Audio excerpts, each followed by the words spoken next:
And welcome back to Wrestling in the 20s. Coming up, Ed Strangler Lewis and Wayne Munn set to collide on January the 8th. There is an Adam Pacitti who's been drinking outside of Prohibition again. It's Christmas! Oh, it's Christmas still, isn't it? I'm really hungover again. I got home last night and I messaged a load of UK food brands because I right? So I got home and I was like, I got verified on Instagram yesterday. I don't know why. Yeah, right? Cool. I was like, I don't take advantage of this enough. And so I messaged a load of food brands. Here we go. One just got back to me. God, one from this is Ribena. exciting. So, Pot Noodle, please sponsor me. I effing love Pot Noodles. Chewits, please sponsor me. I effing love Chewits. Snickers, please sponsor me. I effing love Snickers. Iceland, please sponsor me. I effing love Iceland. We got one here from Ribena. Hey Adam, glad to hear you love Ribena, but unfortunately we are unable to offer any sponsorship. Thanks for checking in though. Wankers. I'm not. Give me the headlines, Tom. No, I want to get some more things sponsoring you. That's the thing for 2020, I'd rather say. Whoa. Here's some news. A former WWE star is returning to the ring.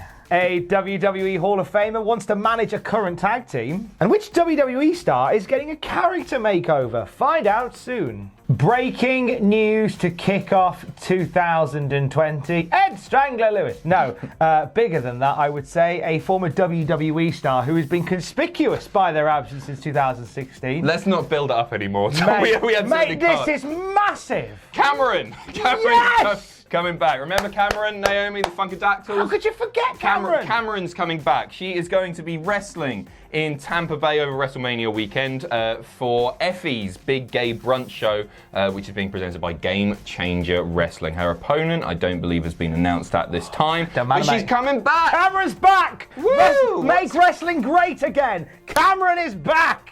Cameron is back. I'm excited to see Cameron back in the wrestling. We're taking the pee here, but I'm sure she's a very nice woman. I don't really remember any of her matches, I won't lie. Funkadactyl. She was a Funkadactyl. I think I put her in the What Happened to That Wrestler song as well, so that's a career highlight for her.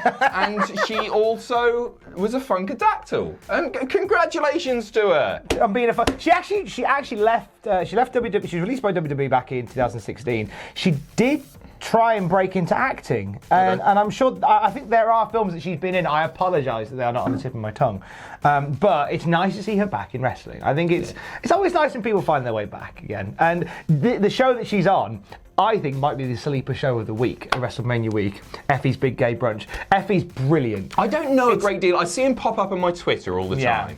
He's very solid, and this kind of feels like it's going to be in the vein of sort of like a Joey Ryan like a Joey Ryan thing, a Session Moth house party, sort of like a bit of a schmoz of a wrestling show where you might see some unusual faces coming up and popping in. I mean, Cameron's in there as well, which is a wonderful way to come back. But don't be surprised if you see loads of really random, weird, and wonderful surprises at Effie's Big Gay Brunch. I think it's going to be a really fun show. Did you see Scott Steiner versus Hornswoggle? I heard of it. Mania. It was absolutely mental. Scott Steiner came out to Short People by Randy Newman, personal favourite of mine, and then proceeded just to batter Hornswoggle from it. It was fantastic. But no, yeah, Cameron, yeah. Yes, welcome back, Cameron. Also on a similar Joey Ryan show, you had, I think it was a Joey Ryan show, it was Orange Cassidy versus Gangrel. Really? Just dropped on the audience without any build. Gangrel was down the road in Long Benton quite recently. And I think he did it. Were you there? I bet you were there. No, I wasn't there. Fanging and banging? I wasn't fanging and or banging with Gangrel when he was down the road in Long Benton, but he has been down the road in Long Benton. If it doesn't work out with me and Mickey the Dragon, I'm going to end up managing Gangrel down the road in Long Benton. Dan Fitch, book it. So Cameron's back. Welcome back, Cameron. There you go. Who would you like to see Cameron wrestle? No, let's just cut Ed this. Come on, Strangler we're done. Gangrel, whatever. We're done with that story. Ed Strangler Lewis. It was revealed on Backstage that a WWE Hall of Famer wants to take part in the managerial role. That's right, Cameron is looking to get her hands on it's not Cameron on this particular case. It's a very different Hall of Famer, isn't it? It is. It's King Booker. Booker T saying, since I'm a tag team extraordinaire, a tag team specialist, 14 tag team championships throughout my reign in this business, just putting himself over. Humble. Loads. So I'm looking forward to the tag division getting crunk in 2020. Well, we've been waiting for the tag division to get crunk for a lot longer than that. I don't know what he knows that we don't. And I might even manage the Street Profits, somewhere along the year. I'm trying to get in the game. I'd really like to see that, you know? Booker as a tag team manager would be wonderful. It'd be a nice way of giving back. He's my favourite thing about the kickoff show. In fact, my only thing that I like about the kickoff shows is Booker T's rambling insanity, his descent into madness, which just it seems to be a continuing thing. He's so funny. But the thing is, like, they can both talk. I don't know if they need a manager. No, they probably don't, but I think there is a tag team, surely, that he can lend his skills to. I'm trying to think of one off the top of my head. Hawkins and Ryder. Yeah? Give them King Booker. He eclipsed them, sadly. Viking At this Raiders? current situation. Viking Be a Raiders. weird... Gosh, that is right. Viking Raiders being managed by Booker T. That's what happens if you leave universe mode on auto for about 10 years. That's what happens if the game doesn't crash, that is.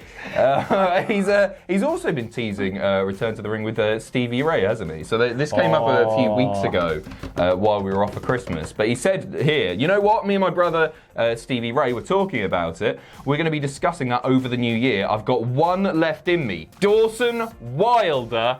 Don't get jacked up, sucker. Which means he's going to AEW, I guess, because that's where they're off to. Can you imagine how crunk AEW would be if they got jacked up? It's already pretty crunk. It's on the. Well, I've checked the crunkometer this morning, and it's rated at about 4. I reckon if Booker T and Stevie Ray got back together and did the Harlem Heat thing, I think do it in Houston. I said this at TLC. Do this in Houston. Do this in the Rumble.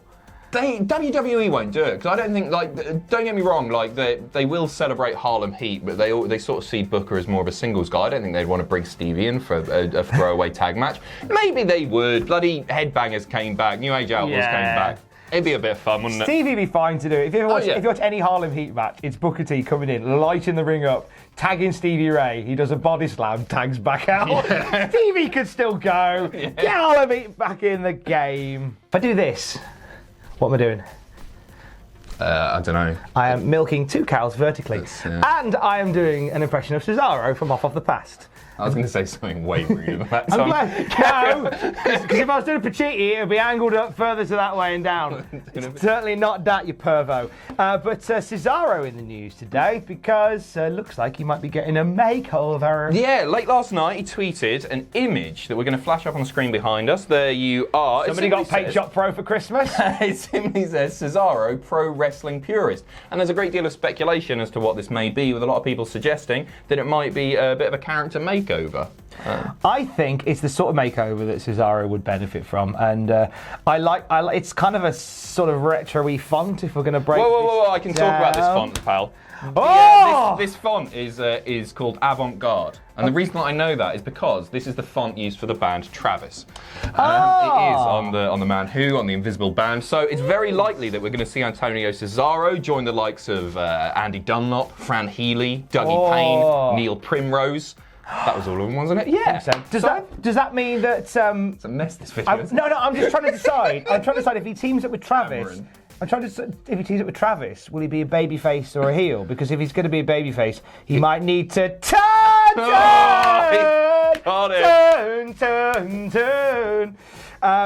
Good font news as well. Like that. Okay, I'm going to suggest. Because Cassius Ohno is in NXT UK doing something similar at the moment. He's the best British wrestler, as he's calling himself. Big fan of that. Basically, giant haystacks. And I think 2 guys, former tag team, both doing the whole "I'm a great wrestler" thing. Oh, Kings of Wrestling. See them back together. Star-crossed lovers find each other. They did it on an NXT house show, I think it was. They briefly teamed up and just did some stuff, and like they did the swing, and then I think Cassius nailed them with a. I can picture it now. This is like 3 years ago. I'd love to see them together again, but imagine how crunk the tag division would be. Oh, that's crunk. I've checked the predicted crunkometer, and it will be 7.8. I'd love to see it. I just don't think that's going to happen. It wouldn't surprise me if we get like a slightly modified gimmick for Cesaro. I like the pro wrestling purist. I think that's a great line. I really, really like that. I just don't think they'll put him back with Cassius Ohno's job is now to just go and make people look great, which he does spectacularly well. He has the odd win on NXT UK, but most of the time he's just putting people over and making them look like stars. And I don't want to see Cesaro fall into that, unless they gave him a put. I don't know. Maybe they will. I'm sort of talking myself round to this. There you go, and it's all come from a font. Yes! Avant-garde, if you want to make a note of that bad boy. Hey, thanks for watching. Don't forget to leave a comment in the comment section down below. You can support us on Patreon by going to patreon.com/Cultaholic. Lastly, don't forget to hit subscribe and join us.